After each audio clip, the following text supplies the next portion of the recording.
Genesis chapter 31.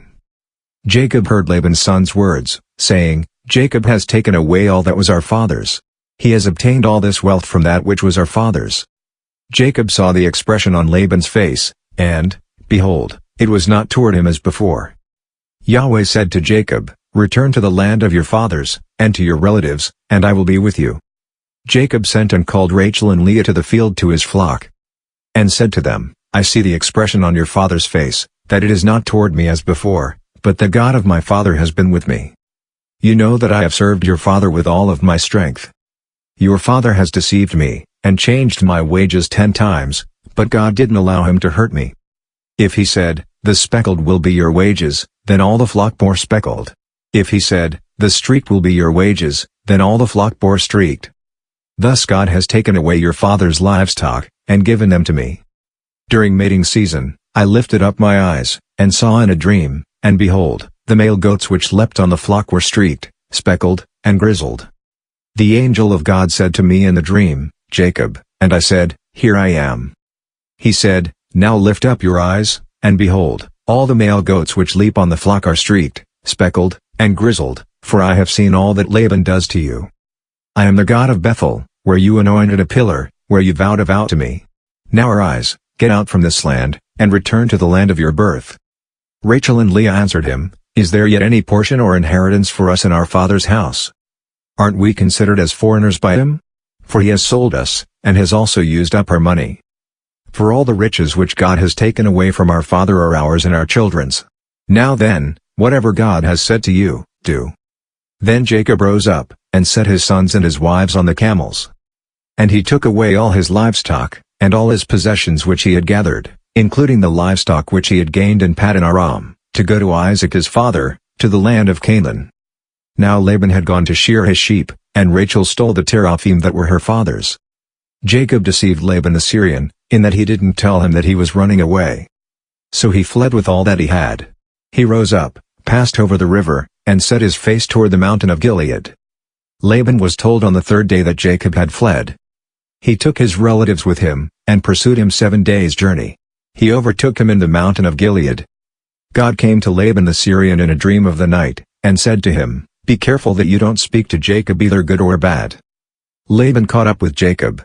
Now Jacob had pitched his tent in the mountain, and Laban with his relatives encamped in the mountain of Gilead. Laban said to Jacob, What have you done, that you have deceived me, and carried away my daughters like captives of the sword? Why did you flee secretly, and deceive me, and didn't tell me, that I might have sent you away with mirth and with songs, with tambourine and with harp? And didn't allow me to kiss my sons and my daughters? Now have you done foolishly? It is in the power of my hand to hurt you, but the God of your father spoke to me last night, saying, Be careful that you don't speak to Jacob either good or bad. Now, you want to be gone, because you greatly longed for your father's house, but why have you stolen my gods?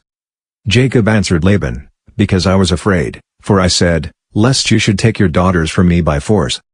Anyone you find your gods with shall not live. Before our relatives, discern what is yours with me, and take it. For Jacob didn't know that Rachel had stolen them.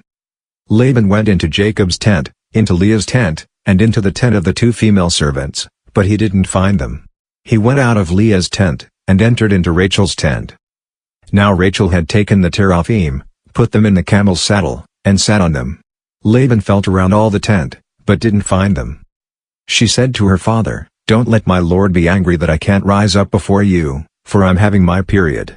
He searched, but didn't find the teraphim. Jacob was angry, and argued with Laban.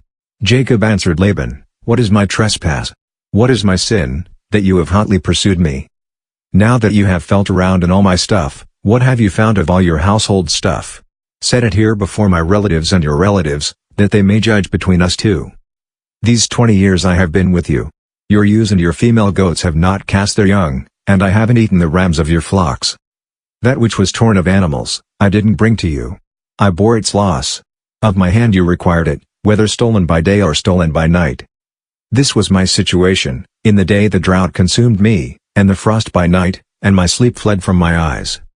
These 20 years I have been in your house. I served you 14 years for your 2 daughters, and 6 years for your flock, and you have changed my wages 10 times. Unless the God of my father, the God of Abraham, and the fear of Isaac, had been with me, surely now you would have sent me away empty. God has seen my affliction and the labor of my hands, and rebuked you last night." Laban answered Jacob, "The daughters are my daughters, the children are my children, the flocks are my flocks, and all that you see is mine. What can I do today to these my daughters, or to their children whom they have borne? Now come, let's make a covenant, you and I, let it be for a witness between me and you." Jacob took a stone, and set it up for a pillar. Jacob said to his relatives, "Gather stones." They took stones, and made a heap. They ate there by the heap. Laban called it Jegar-Sahadutha, but Jacob called it Gilead. Laban said, "This heap is witness between me and you today." Therefore it was named Gilead. And Mizpah, for he said, "Yahweh watch between me and you, when we are absent one from another. If you afflict my daughters, or if you take wives in addition to my daughters, no man is with us, behold, God is witness between me and you." Laban said to Jacob, "See this heap, and see the pillar, which I have set between me and you. May this heap be a witness, and the pillar be a witness, that I will not pass over this heap to you, and that you will not pass over this heap and this pillar to me, for harm. The God of Abraham, and the God of Nahor, the God of their father, judge between us." Then Jacob swore by the fear of his father, Isaac. Jacob offered a sacrifice in the mountain, and called his relatives to eat bread. They ate bread, and stayed all night in the mountain. Early in the morning, Laban rose up, and kissed his sons and his daughters, and blessed them. Laban departed and returned to his place.